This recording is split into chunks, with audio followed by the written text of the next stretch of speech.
साधकों, स्वागत है आपका गरुड़ पुराण की श्रृंखला में। इसके पहले अध्याय में हमने देखा कि किस प्रकार गरुड़ पुराण के अंतर्गत सारोद्धार में पापियों के इस लोक तथा परलोक के दुख का निरूपण नामक पहला अध्याय पूरा हुआ था। अब हम दूसरे अध्याय की ओर चलते हैं। यम मार्ग की यातनाओं का वर्णन, वैतरणी नदी का स्वरूप, यम मार्ग के 16 पुरों में क्रमशः गमन तथा वहाँ पुत्रादिकों द्वारा दिए गए पिंडदान को ग्रहण करना। गरुड़ जी ने कहा, हे केशव, यमलोक का मार्ग किस प्रकार दुखदायी होता है? पापी लोग वहाँ किस प्रकार जाते हैं, वह मुझे बताइए। श्री भगवान बोले, हे गरुड़, महान दुख प्रदान करने वाले यम मार्ग के विषय में मैं तुमसे कहता हूँ। मेरा भक्त होने पर भी तुम उसे सुनकर काँप उठोगे। यम मार्ग में वृक्ष की छाया नहीं है जहाँ प्राणी विश्राम कर सके। उस यम मार्ग में अन्न आदि भी नहीं है जिनसे कि वह अपने प्राणों की रक्षा कर सके। हे खग, वहाँ कहीं जल भी नहीं है जिसे अत्यंत तृषातुर वह जीव पी सके। वहाँ प्रलय काल की भांति 12 सूर्य तपते रहते हैं। उस मार्ग में जाता हुआ पापी कभी बर्फीली हवा से पीड़ित होता है तथा कभी कांटे चुभते हैं और कभी महाविषधर सर्पों के द्वारा डसा जाता है। वह पापी कहीं सिंहों, व्याघ्रों और भयंकर कुत्तों द्वारा खाया जाता है, कहीं बिच्छुओं द्वारा डसा जाता है और कहीं उसे आग से जलाया जाता है। तब कहीं अति भयंकर महान असपत्रवन नामक नरक में वह पहुँचता है, जो 2000 योजन विस्तार वाला कहा गया है। वह वन, कौवों, उल्लुओं, वटों, गीधों, सरगों तथा डांसों से व्याप्त है। उसमें चारों ओर दावाग्नि व्याप्त है। आसी पत्र के पत्तों से वह जीव उस वन में छिन्न भिन्न हो जाता है।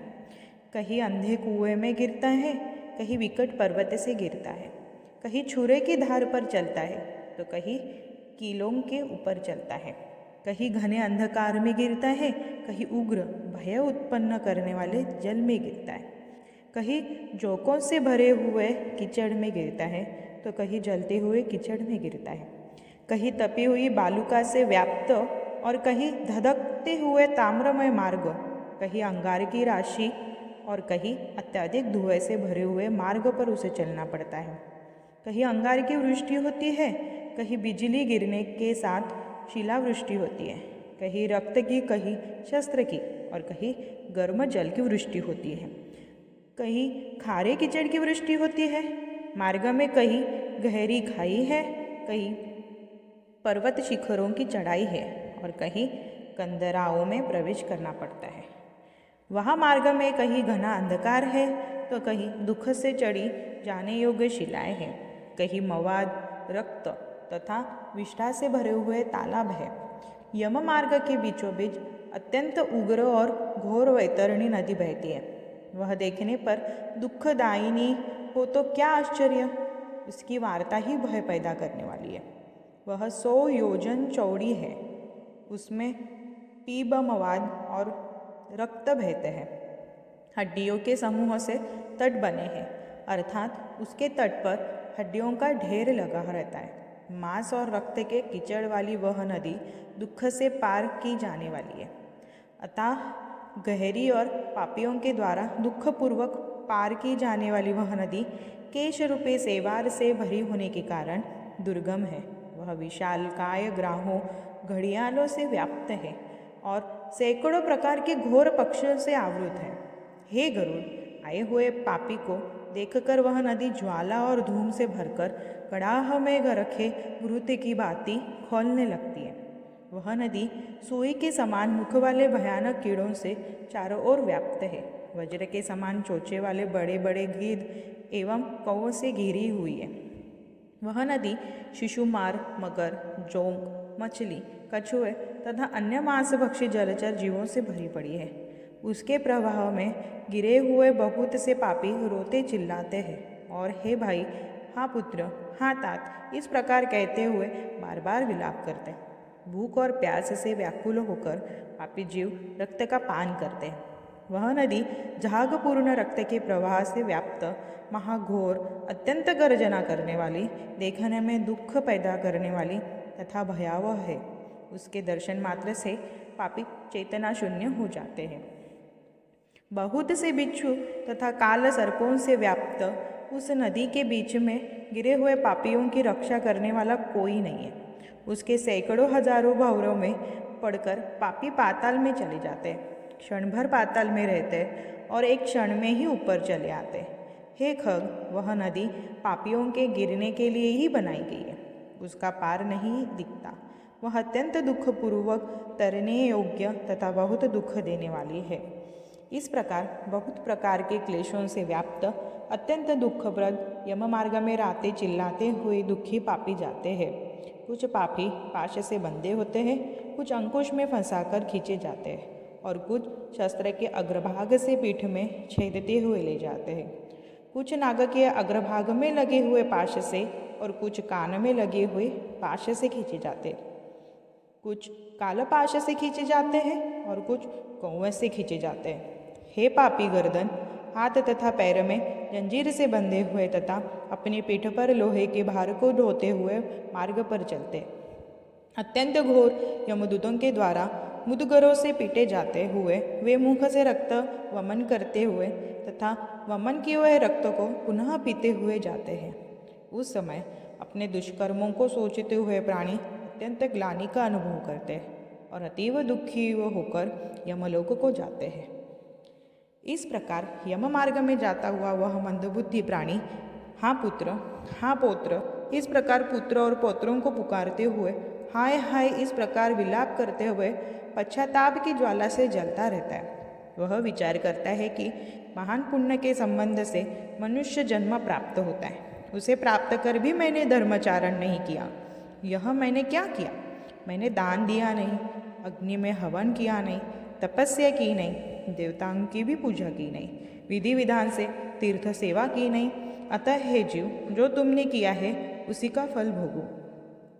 हे देही, तुमने ब्राह्मणों की पूजा की नहीं, देव नदी गंगा का सहारा लिया नहीं, सत्पुरुषों की सेवा की नहीं, कभी भी दूसरे का उपकार किया नहीं। इसलिए हे जीव, जो तुमने किया है अब उसका फल भोगो। मनुष्यों और पशु पक्षियों के लिए जलहीन प्रदेश में जलाशय का निर्माण किया नहीं, गौओं और ब्राह्मणों की आजीविका के लिए थोड़ा भी प्रयास किया नहीं। इसलिए हे देही, तुमने जो किया है उसी से अपना निर्वाह करो। तुमने नित्य दान किया नहीं, गौओं के दैनिक भरण पोषण की व्यवस्था की नहीं, वेदों और शास्त्रों के वचनों को प्रमाण माना नहीं, पुराणों को सुना नहीं, विद्वानों की पूजा की नहीं। इसलिए हे देही, जो तुमने किया है उन्हीं दुष्कर्मों के फल को अब भोगो। नारी जीव भी पश्चाताप करते हुए कहता है, मैंने पति की हित कर आज्ञा का पालन किया नहीं, पातिव्रत्य धर्म का भी पालन किया नहीं और गुरुजनों को गौरवोचित सम्मान भी दिया नहीं। इसलिए हे देहीन, जो तुमने किया है उसी का फल अब भोगो। धर्म की बुद्धि से एकमात्र पति की सेवा की नहीं और पति की मृत्यु हो जाने पर वन्नी प्रवेश करने उनका अनुगमन किया नहीं, वैधव्य प्राप्त करके त्यागमय जीवन व्यतीत किया नहीं। इसलिए हे देहीन, जैसा किया उसका फल अब भोगो। मास पर्यंत किए जाने वाले उपवासों से तथा चंद्रायण व्रतों आदि सुविस्तीर्ण नियमों के पालन से शरीर को सुखाया नहीं। पूर्व जन्म में किए हुए दुष्कर्मों से बहुत प्रकार के दुखों को प्राप्त करने के लिए नारी शरीर प्राप्त किया था। इस तरह बहुत प्रकार से विलाप करके पूर्व देह का स्मरण करते हुए मेरा मानव जन्म कहाँ चला गया, इस प्रकार चिल्लाता हुआ वह यम मार्ग में चलता है।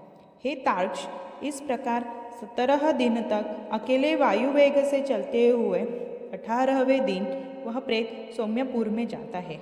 उस रमणीय श्रेष्ठ सौम्यपुर में प्रेतों का महान गण रहता है। वहाँ पुष्पभद्रा नदी और अत्यंत प्रिय दिखने वाला वट वृक्ष है। उस पुर में यमदूतों के द्वारा उसे विश्राम कराया जाता है। वह दुखी होकर वह स्त्री पुत्रों के द्वारा प्राप्त सुखों का स्मरण करता है। वह अपने धन, वृत्य और पौत्र आदि के विषय में जब सोचने लगता है तो वहाँ रहने वाले यम के किंकर उससे उस प्रकार कहते हैं, धन कहाँ है, पुत्र कहाँ है, पत्नी कहाँ है, मित्र कहाँ है, बंधु बांधव कहाँ है। हे मूर्ख, जीव अपने कर्मोपार्जित फल को ही भोगता है, इसलिए सुदीर्घ काल तक इसे यम मार्ग पर चलो। हे परलोक के राही, तू यह जानता है कि राहगीरों का बल और संबल पाथेय ही होता है, जिसके लिए तूने प्रयास तो किया नहीं। तू यह भी जानता है कि तुम्हें निश्चित ही उस मार्ग पर चलना है और उस रास्ते पर कोई भी लेन देन हो नहीं सकता। यह मार्ग तो बालकों को भी विदित रहता है। हे मनुष्य, क्या तुमने इसे सुना नहीं था? क्या तुमने ब्राह्मणों के मुख से, पुराणों के वचन से सुने नहीं थे? इस प्रकार कहकर मुद्गरों से पिटा जाता हुआ वह जीव गिरते गिरते दौड़ते हुए बलपूर्वक पाशों से खींचा जाता है। यह स्नेह अथवा कृपा के कारण पुत्र पौत्रों द्वारा दिए हुए मासिक पिंड को खाता है। इसके बाद वह जीव सौरीपुर को प्रस्थान करता है। उस सौरीपुर में काल के रूप को धारण करने वाला जंगम नामक राजा रहता है। उसे देखकर वह जीव भयभीत होकर विश्राम करना चाहता है। उस पुर में गया हुआ वह जीव अपने स्वजनों को द्वारा दिए हुए त्रैपाक्षिक अन्न जल को खाकर उस पुर को पार करता है। उसके बाद शीघ्रतापूर्वक वह प्रेत नगेंद्र भवन की ओर जाता है और वहाँ भयंकर वनों को देखकर दुखी होकर रहता है। दया रहित दूतों के द्वारा खींचे जाने पर वह बार बार रोता है और 2 मास के अंत में वह दुखी होकर वहाँ जाता है। बांधवों द्वारा दिए गए पिंड, जल, वस्त्र का उपभोग करके यमांकीकरों के द्वारा पाश से बार बार खींचकर पुनः आगे ले जाता है। 3 मास में वह गंधर्व नगर को प्राप्त होता है और वहाँ त्रैमासिक पिंड खाकर आगे चलता है। 4थे मास में वह शैलागमपुर में पहुँचता है और वहाँ प्रेत के ऊपर बहुत अधिक पत्थरों की वर्षा होती है। वहाँ 4थे मासिक पिंड को खाकर वह कुछ सुखी होता है। उसके बाद 5वें महीने में वह प्रेत क्रौचपुर पहुँचता है। क्रौचपुर में स्थित वह प्रेत वहाँ बांधवों द्वारा हाथ से दिए गए 5वें मासिक पिंड को खाकर आगे क्रूरपुर की ओर चलता है। 5.5 मास के बाद बांधवों द्वारा प्रदत्त पूर्णमासिक पिंड और घटदान से तृप्त होकर वहाँ आधे मुहूर्त तक विश्राम करके यमदूतों के द्वारा डराए जाने पर दुख से कांपता हुआ उस पुर को छोड़कर चित्रभवन नामक पुर को जाता है, जहाँ यम का छोटा भाई विचित्र नाम वाला राजा राज्य करता है। उस विशाल शरीर वाले राजा को देखकर जब वह जीव डर से भागता है, तब सामने आकर धीवर उसे यह कहते हैं, हम इस महावैतरणी नदी को पार करने वालों के लिए नाव लेकर आए। यदि तुम्हारा इस प्रकार का पुण्य हो तो इसमें बैठ सकते हो। तत्वदर्शी मुनियों ने दान को ही वितरण कहा है। यह वैतरणा नदी वितरण के द्वारा ही पार की जा सकती है, इसलिए इसको वैतरणी कहा जाता है। यदि तुमने वैतरणी गौ का दान किया हो तो नौका तुम्हारे पास आएगी, अन्यथा नहीं। उनके ऐसे वचन सुनकर प्रेत हाँ देव ऐसा कहता है। उस प्रेत को देखकर वह नदी खौलने लगती है और उसे देखकर प्रेत अत्यंत क्रंदन विलाप करने लगता है। जिसने अपने जीवन में कभी दान दिया नहीं, ऐसा पापात्मा उस वैतरणी में डूबता है। तब आकाश मार्ग से चलने वाले दूत उसके मुख में कांटा लगाकर बंसी से मछली की भांति उसे खींचते हुए पार ले जाते। वहाँ षणामासिक पिंड खाकर वह अत्यधिक भूख से पीड़ित होकर विलाप करता हुआ आगे के रास्ते पर चलता है। 7वें मास में ब्रह्मपदपुर को जाता है और वहाँ अपने पुत्रों द्वारा दिए हुए 7वें मासिक पिंड को खाता है। हे पक्षीराज गरुड़, उस पुर को पार कर वह दुखद नामक पुर को जाता है। आकाश मार्ग से जाता हुआ वह महान दुख प्राप्त करता है। वहाँ 8वें मास में दिए हुए पिंड को खाकर आगे बढ़ता है और 9वां मास पूर्ण होने पर नाना क्रंदपुर को प्राप्त होता है। वह क्रंदन करते हुए अनेक भयावह क्रंदन गणों को देखकर स्वयं शून्य हृदय वाला वह जीव दुखी होकर अक्रंदन करने लगता है। उस पुर को छोड़कर वह यमदूत के द्वारा भयभीत किया जाता है और 10वें महीने में अत्यंत कठिनाई से सुतप्त भवन नामक नगर में पहुँच जाता है। वहाँ पुत्र आदि से पिंडदान और जलांजलि प्राप्त करके भी सुख नहीं होता। 11वां मास पूरा होने पर वह रुद्रपुर को जाता है और पुत्रादि के द्वारा दिए हुए 11 मासिक पिंड को वह खाता है। 11.5 मास बीतने पर वह जीव पर्यवर्षण नामक नगर में पहुँचता है। वहाँ प्रेतों को दुख देने वाला मेघ घनघोर वर्षा करते। वहाँ पर दुखी वह प्रेत उनाब्दिक श्राद्ध को खाता है। इसके बाद वर्ष पूरा होने पर वह जीव चिताढ़ नामक नगर को प्राप्त होता है। वहाँ हिम से भी 100 गुनी अधिक ठंड पड़ती है। शीत से दुखी तथा क्षुधित वह जीव इस आशा में 10 दिशाओं में देखता है कि शायद कहीं कोई हमारा बांधव हो जो मेरे दुख को दूर कर सके। तब यम के दूत कहते, तुम्हारा ऐसा पुण्य कहाँ है? फिर वार्षिक पिंड को खाकर वह धैर्य धारणा करता है। उसके बाद वर्ष के अंत में यमपुर के निकट पहुँचने पर वह प्रेत बहु भीतिपुर में जाकर हाथ भर माप के अपने शरीर को छोड़ता है। हे पक्षी, पुनः कर्म मार्ग के लिए अंगुष्ठ मात्र के वायु स्वरूप यातना देह को प्राप्त करके वह यमदूतों के साथ जाता है।